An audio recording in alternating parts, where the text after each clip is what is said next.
Hello guys, welcome to my YouTube channel. This is Nelly Bernard.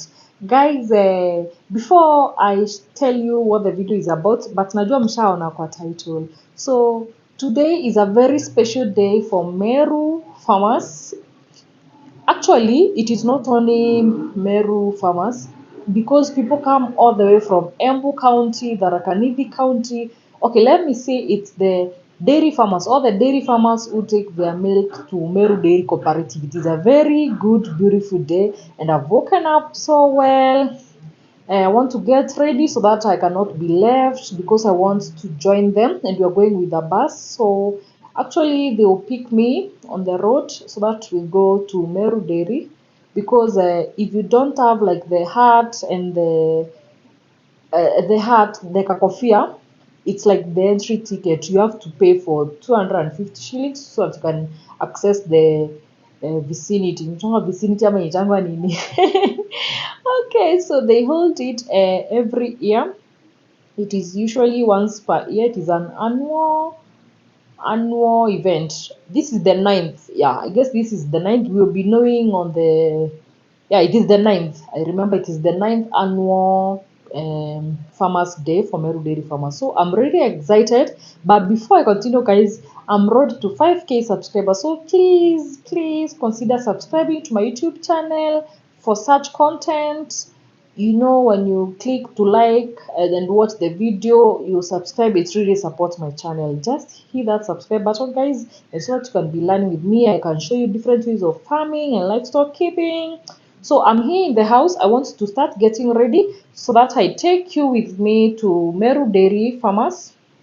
So guys, because it is not a paid promotion, don't msinikashifu kwa comment nisipoonyesha everything. I'll just be showing you a snippet of a few things that you expect when you visit the Meru Dairy Farmers.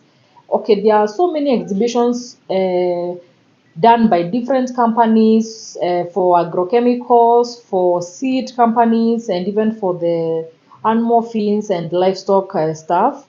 And also we also have some cows there being showcased to be shown the best cow variety and how it is the best way to take care of your cows. So it's gonna be a very short video because it's just a few snippets of how the event went down, and even I understand the president is also attending. So guys, don't worry, I'll just show you the few things that I'll be able to capture because again, it's not a paid promotion, so I can't be advertising different brands here because they have not paid me. It is just to give you a rough idea so that maybe next time if you are a farmer who has not yet joined a cooperative or an aspiring farmer who wants to understand how farming should be done in a good way, and maybe you'd wish to attend such a gathering so that you can learn so many things, because actually it's a learning process. Sometimes I go there, I forget even to shoot for you because naendanga nikiwa focused to learn what I went to learn, then I forget to shoot for you. But today I'll be giving you a snippet of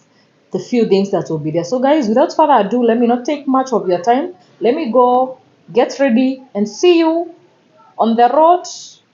Uko tukifika uko on the road. Let me see you guys on the road. Bye. Keep alert. Hit the subscribe button. Hello guys, welcome to my YouTube channel. This is Nelly Bernard. In case you are new here, karibu sana. In case you are returning subscriber, welcome back. Guys, today is Meru Dairy Farmers Day. This is the 9th annual Farmers Day. So it's a very big event. You can see people behind me and in front of me. There are so many people. So this is a farmer training that is usually organized at the like once per year, whereby all the farmers in Meru Dairy come and get some training, and even the president is attending the event. So the chief guest is the president. So guys, come with me and let's see what is in store for us. I know there will be so many exhibitions. That's why you can see me here represented Nelly Bernard. We are with my friends here. Lewis, say hi. Hi. Lewis is also another young farmer.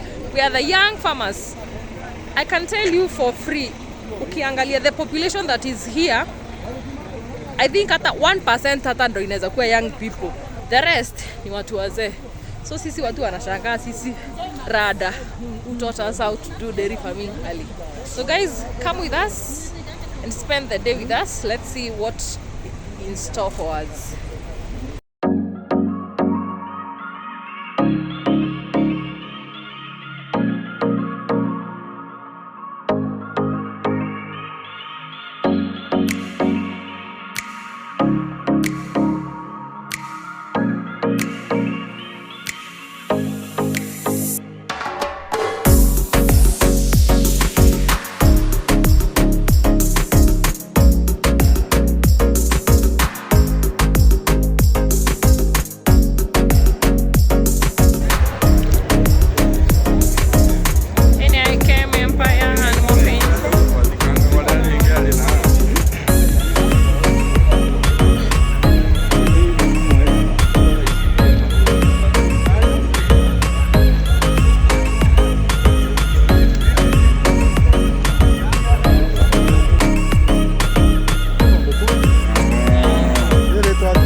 Karia keria ke utiraga kakanya kwa ngiri kana kwa uyu mora kwa